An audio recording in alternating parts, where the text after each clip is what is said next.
प्रभु का पावन नाम। तो प्रेम से बोलिए जय गुरुदेव। सबसे पहले युग परिवर्तक युग मसीहा बाबा जय गुरुदेव जी महाराज, इनके चरणों में अरबों खरबों प्रणाम। ईश्वर भगवान और उनकी दृश्य अदृश्य शक्तियों को कोटि कोटि प्रणाम। आदरणीय अन्ना जी, दादाजी और वरिष्ठ काका जी, इनको मेरा प्रेम पूर्वक जय गुरुदेव। साथ ही साथ यहाँ पर उपस्थित शाकाहार प्रचार में चलने वाले सभी माता पिता भाई बहनों को और खरदा ग्राम के सभी माता पिता भाई बहनों को बड़े प्रेम के साथ जय। आज का सत्संग रखा गया है, उसका निमित्त है कि शाकाहारी प्रचार तो है ही, जो हर रविवार को हम आप लोग करते हैं, तो कहीं ना कहीं किसी न किसी गांव में होता है। लेकिन आज यहाँ इस कार्यक्रम का समापन रखा गया है। इसकी वजह है कि हमारे गुरु भाई जो है जीवराम नाना, उनके पोते का आज जन्मदिन है। जन्मदिन तो है उसका 23 मार्च के दिन, लेकिन वो कहते थे कि 23 मार्च को हमें सत्संग मिलता ही नहीं, क्योंकि अन्ना जी खरदा में होते नहीं है। इसीलिए हमने सोचा कि दीपावली के महापर्व से और भाई दूज के बड़े दिन से और कोई दिन नहीं हो सकता, इसीलिए आज के दिन उन्होंने इस बच्चे का सत्संग रखा है। तो आज भाई दूज है, हम सभी के लिए बहुत बड़ा शुभ और पवित्र दिन है। हिंदू संस्कृति के हिसाब से देखा जाए तो आज सभी बहनें अपने भाई को तिलक कर कर उसकी शुभ कामनाओं के लिए, उसके मंगल कामना के लिए भगवान से प्रार्थना करती है कि मेरे भाई के ऊपर से जो भी दुख तकलीफ बला है बुरी, उसे हमेशा हमेशा के लिए हटा दो और इसके बदले में वो अपने भाई की रक्षा की जिम्मेदारी भगवान को, परमेश्वर को, परमात्मा को सौंपती है, जहां जहां उसकी आस्था है। तो प्रेमियों, ये हुआ भौतिक का, कि भौतिक संसार में एक बहन एक भाई के लिए ये सब करती है। भाई उसके बदले में बहन को कुछ उपहार, कुछ गिफ्ट, कुछ गहने, कुछ पैसे, कुछ कपड़े देता है। तो ये हुआ हमारा भौतिक का। लेकिन जीवात्मा के लिए क्या, जो हर जन्म में यहाँ आती है और संसार करके चले जाती है, हर बार जब भी आती है दुख तकलीफ सहती है, कष्ट सहती है और बार बार ये विन्नतें करती है कि हे प्रभु, हे परमात्मा, अब की बार बस, अगर अगला जन्म मनुष्य का मिला तो मैं सिर्फ आपकी साधना करूंगी, आपकी भक्ति करूंगी, आपकी पूजा अर्चा करूंगी, लेकिन मुझे इस दलदल से, मुझे इस भवंडर से बाहर निकाल देना और मेरी जीवात्मा को हमेशा के लिए जो है अपने धाम पहुंचा देना जहां से वो आई है। और उसी का नारा जो गुरु महाराज ने भी लगाया है कि हम आए वही देश से जहाँ तुम्हारो धाम, तुमको तुम्हारे निज घर पहुंचाना एक हमारो काम। तो हम सभी की जीवात्मा को उसके धाम पहुंचाने के लिए जो हमारे गुरु महाराज ने हम आपसे संकल्प करवाया है, क्या वो ऐसा ही व्यर्थ चला जाएगा? बिल्कुल नहीं। लेकिन इसके लिए हमें कुछ करना होगा। तो हमें क्या करना होगा?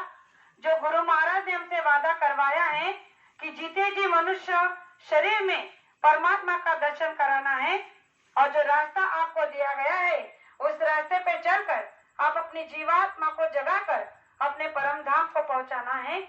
ये हमारा लक्ष्य है, ये हमारी दिवाली है, ये हमारा भाई दूज है कि हम अपनी जीवात्मा को जगाकर जो निरंतर दिया हमारे अंदर जल रहा है, जहाँ उसके लिए कोई दिन नहीं, कोई रात नहीं, कोई तेल नहीं, कोई बाती नहीं, कुछ भी नहीं, जो हमारे घट में निरंतर जल रहा है, उस दिए को जलाना है जो हमारे गंदगी से, हमारे बुरे कर्मों से वो ओझल हो गया, यानी छिप गया है।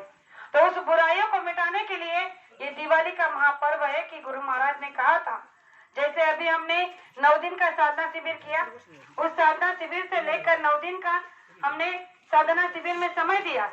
फिर 10वें दिन यानी दशहरे के दिन हम लोगों ने दशहरा मनाया।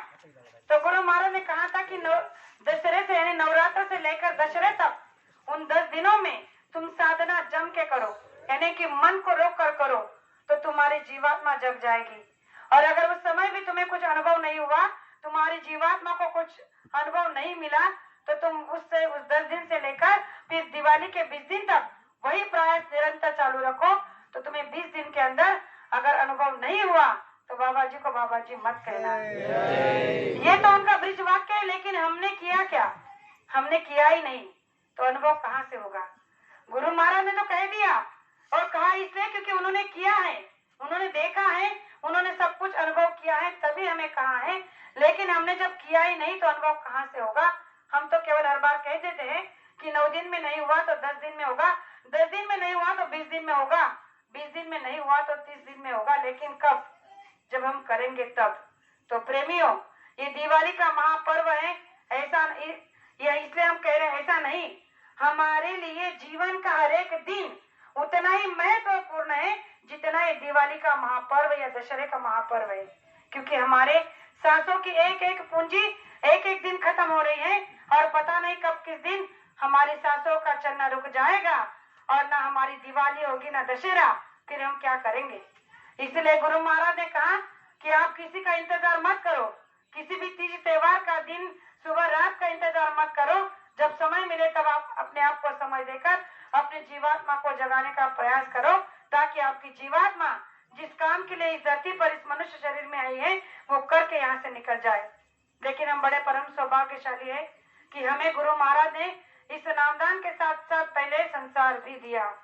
मनुष्य शरीर तो मिला ही है, लेकिन मनुष्य शरीर में आने के बाद जब हमें गुरु का नामदान मिला, उसके पहले हमें संसार मिला है। तो गुरु महाराज ने कहा कि आप संसार भी करो, माँ बाप की सेवा करो, पति पत्नी की सेवा करो, बच्चों का भरण पोषण करो, आए गए का सेवा सत्कार करो, और जो दुकान दफ्तर खेती के कामों को कर कर सुबह 1 घंटा और शाम को 1 घंटा अपने घर में बैठकर ध्यान भजन सुमिरन करो। इतनी सीधी और सरल भक्ति इस संसार में मुझे नहीं लगता कि आज तक किसी संत या किसी और महापुरुष ने या फिर किसी और जगह पर बताई गई होगी, जो हमारे गुरु महाराज ने हम आपके लिए बताई है कि संसार को करके हमें अपनी नित्य दिन की दिवाली को मनाना है। तो गुरु महाराज ने कहा कि जब जिस दिन आपकी जीवात्मा जग जाएगी, ये अंदर की ज्योत जल जाएगी, तो आपको ये बाहर का सारा प्रकाश, बाहर की सारी रोशनाई जो भी देख रहे हो इन चर्म आंखों से, ये आपको बेकार लगेगी, धुंधली लगेगी, क्योंकि अंदर का प्रकाश आपने देखा ही नहीं है। जब अंदर के प्रकाश का आपको अनुभव होगा तो आपकी आंखें चकाचौंध हो जाएगी। इतना सुंदर दृश्य वहां का है जिसे देखने के लिए गुरु महाराज ने हमें पता नहीं कितने दिन से रास्ता दे रखा है। इस पर गुरु महाराज ने एक छोटा सा प्रमाण देकर रखा है कि जिस दिन ये अनुभव, ये चमत्कार जिस प्रेमी को हो जाता है, वो सच्चा साधक या सच्चा एक बहुत बड़ा भक्त कहलाता है। तो उसे ये संसार सब मिथ्या लगने लगता है, या फिर वो संसार को छोड़कर कहीं चला जाता है, क्योंकि संसार में उसका मन ही नहीं लगता। इतना आनंद उसे उस बात में आने लगता है जो रास्ता गुरु महाराज ने हमें दिया है। तो एक राजा था, उस राजा को बड़ा सुख संपन्न वैभव सब कुछ था, लेकिन वैराग्य एक बात का था कि मुझे अंदर में जो जीवात्मा मिली है उसका प्रकाश नजर नहीं आता। तो उस प्रकाश के लिए मैं क्या करूं, अंदर की आत्मा को जगाने के लिए मैं ऐसा क्या करूं कि मुझे अनुभव हो जाए, और मैं कुछ ऐसा अनुभव करूं जिसके लिए मुझे ये मनुष्य शरीर मिला है। उसने बहुत प्रयास किया, हर जगह गया, पंडित, काजी, मौली, पता नहीं कहाँ गया, लेकिन उसे जो है कहीं पर भी उसके आत्मा के समाधान के लिए कुछ मिल नहीं रहा था। तो एक दिन उसने सोचा कि इस राज दरबार में बैठकर तो मुझे कभी कुछ मिलेगा नहीं, तो इससे अच्छा है कि कहीं इस राज दरबार को, इस राजपाट को छोड़कर चला जाता हूँ, पता नहीं अगर किसी महापुरुष की दया होगी तो मुझे रास्ता मिल जाएगा। और एक दिन राजा ऐसे ही रात को अपने राजमहल से निकल कर चला जाता है, और चले जाने के बाद बहुत घूमता है, दौड़ लगाता है कि कहीं ना कहीं मुझे अपनी जीवात्मा के रास्ता दिलाने वाला कोई तो मिलेगा। और उन्हें एक महात्मा मिल जाते हैं, और महात्मा से नाम का दान लेकर वो अपनी साधना में लग जाते हैं। साधना करते करते उनकी जीवात्मा जो है जग जाती है, और उन्हें परम पद का अनुभव हो जाता है। तो वो उसी लय में, उसी आनंद में लग जाते हैं। अब उनको महीने साल बीत गए, इधर जो है राज दरबार में सभी प्रजा जो है राजा के बिना हैरान परेशान हो गई। सब ढूंढने लगे कि आखिर राजा चले कहाँ गए। तो उनके वजीर ने, उनके प्रधान ने सोचा कि चलो हाथ पर हाथ धरे रहने से कुछ नहीं होगा, राजा को जाकर ढूंढना होगा। जब राजा को निकले ढूंढने के लिए तो महीने साल लग गए। फिर जब एक दिन वो एक नदी के किनारे वहां पर पहुंचे अपने सिपाहियों के साथ, तो उन्होंने देखा कि एक फकीर, बड़ी बड़ी दाढ़ी, बाल बड़े, फटे हुए वस्त्र है, और नदी के किनारे एक किनारे बैठकर वहां पर गुदड़ी सिल रहे हैं। तो जैसे ही उस वजीर ने देखा गौर से, तो उसने पहचान लिया कि ये तो हमारे राजा हैं। जाकर उसे राजा के पैर पकड़े और विनती करने लगा कि राजा ये क्या हाल, इस फटे हुए हाल में आप यहाँ पर क्या कर रहे हो? हम आपको ढूंढ ढूंढ कर थक गए और आप जो है यहाँ पर बैठे हो। चलिए हमारे साथ चलिए, आपके राज्य में प्रजा आपका इंतजार कर रही है और मैं आपको लेने के लिए आया हूँ। उस समय राजा जो फकीर के लिबास में था वो गुदड़ी सिल रहा था। उसने कहा ठीक है, मैं तुम्हारे साथ चल रहा हूँ, लेकिन मेरा एक काम कर दो। प्रधान ने कहा कि क्या काम है? तो राजा ने वो जो गुदड़ी सिल रहे थे उस सुई को निकाला धागे से और पानी में फेंक दिया और कहा कि मेरी उस सुई को निकाल कर दे दो तो मैं तुम्हारे साथ चलूंगा। अब जब प्रधान ने देखा कि इतने बड़े प्रवाह में पानी के वो सुई पता नहीं कहां बहकर चली गई, तो उसने राजा से कहा कि अरे राजा, हंसकर कहने लगा कि ये कैसे विडंबना है, भला इतने बहते हुए प्रवाह में मैं आपकी सुई कहां से ला कर दूं? आप मुझे आदेश दीजिए, आप मेरे साथ तो चलिए, मैं आपको राज्य में पहुंचते ही ऐसे हजारों सुई आपके कदमों में लाकर रख दूंगा। तब राजा ने कहा कि ठीक है, तुम नहीं लाकर दे सकते हो तो ना सही, मैं अपना काम कर सकता हूँ। और उन्होंने अपनी आंखों को बंद किया और उस जल में रहने वाली मछली को आदेश दिया कि मेरी पानी में गई हुई सुई को बाहर निकाल कर रख दो। एक सेकंड में वो मछली सुई को अपने मुंह में लेकर किनारे आई और राजा के चरणों के पास रखकर चले गई। तब राजा ने उस प्रधान से कहा कि अब बताइए, मैं अपने राज्य में लौटकर अपनी प्रजा को जो आदेश दूंगा वो आदेश तुमने माना नहीं। अगर मैं तुम्हें जो आदेश देता वो आदेश तुमने माना नहीं, वो आदेश इस बेजुबान जानवर ने, इस पंछी ने, इस जल के जीव ने लाकर रख दिया। इतनी ताकत मेरे अंदर में आई है कि मैं इन जल के जीवों को भी कुछ अगर कहूं तो वो मेरी बात को इनकार नहीं कर सकते, टुकरा नहीं सकते। इतना बड़ा महत्व, इतना बड़ी पावर, शक्ति उस बात में है जो बात मुझे आत्मसात हुई है।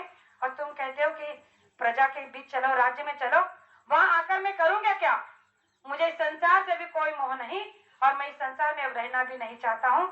इसलिए जहाँ मेरी बातों की कदर हो रही है, जहाँ बेजुबान जानवर भी इस बात को समझ रहे हैं कि सही क्या और गलत क्या है, तो मुझे अब अपने इस जंजाल में मत फंसाओ। और राजा ने अपने प्रजा के साथ में उस वजीर को, प्रधान को इनकार कर कर लौटा दिया और वहीं पर अपना जो स्थान था वहीं पर बैठ गए आंखें मूंद कर।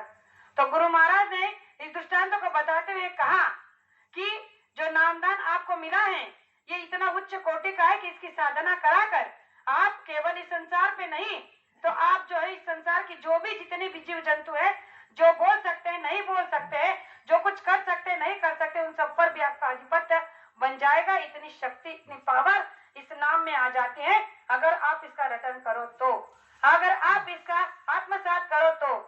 मुक्ति और मोक्ष इसे कहा जाता है कि जब हम अपने विकारों को खत्म कर अपने आप को, अपने आत्मा को जगाने की प्रयास करेंगे तब जाकर हमें मुक्ति और मोक्ष प्राप्त होगा। केवल कहने से मुक्ति मोक्ष प्राप्त नहीं हो जाता। तो प्रेमियों, मैं आज सभी से इतना ही कहना चाहूंगी कि दिवाली का महापर्व चल रहा था, आज ये आखिरी दिन है। भाई दूज के बाद जो है दिवाली का पर्व खत्म हो जाता है, लेकिन हमारे लिए निस्दिन दिवाली होगी अगर हम अपने घर में बैठकर सुबह और शाम या फिर जब भी समय मिले तब अपने आप को समय दोगे। और जब समय देने लग जाएंगे, आनंद मिलने लग जाएगा, तो ना हमारे लिए कोई किसी दिन दिवाली कम होगी ना कोई दशहरा कम होगा। निस्दिन हमारी दिवाली ही दिवाली होगी।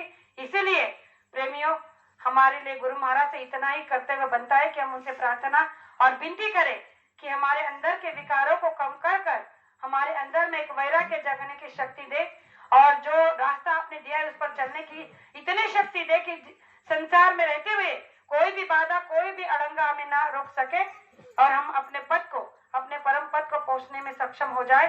तो आज के इस दिवाली के महापर्व पर मैंने आप सबके सामने दो बातें रखी। हो सकता है कहने में एक आध शब्द ऐसा निकल गया हो जो नहीं कहना चाहिए था, तो मुझे आपकी छोटी बेटी समझकर माफ करना, ऐसे आशा करती हूँ। और मेरे दो शब्द को यही विराम देना चाहती हूँ। जय गुरुदेव। जय गुरुदेव। जिस बेटे का जन्म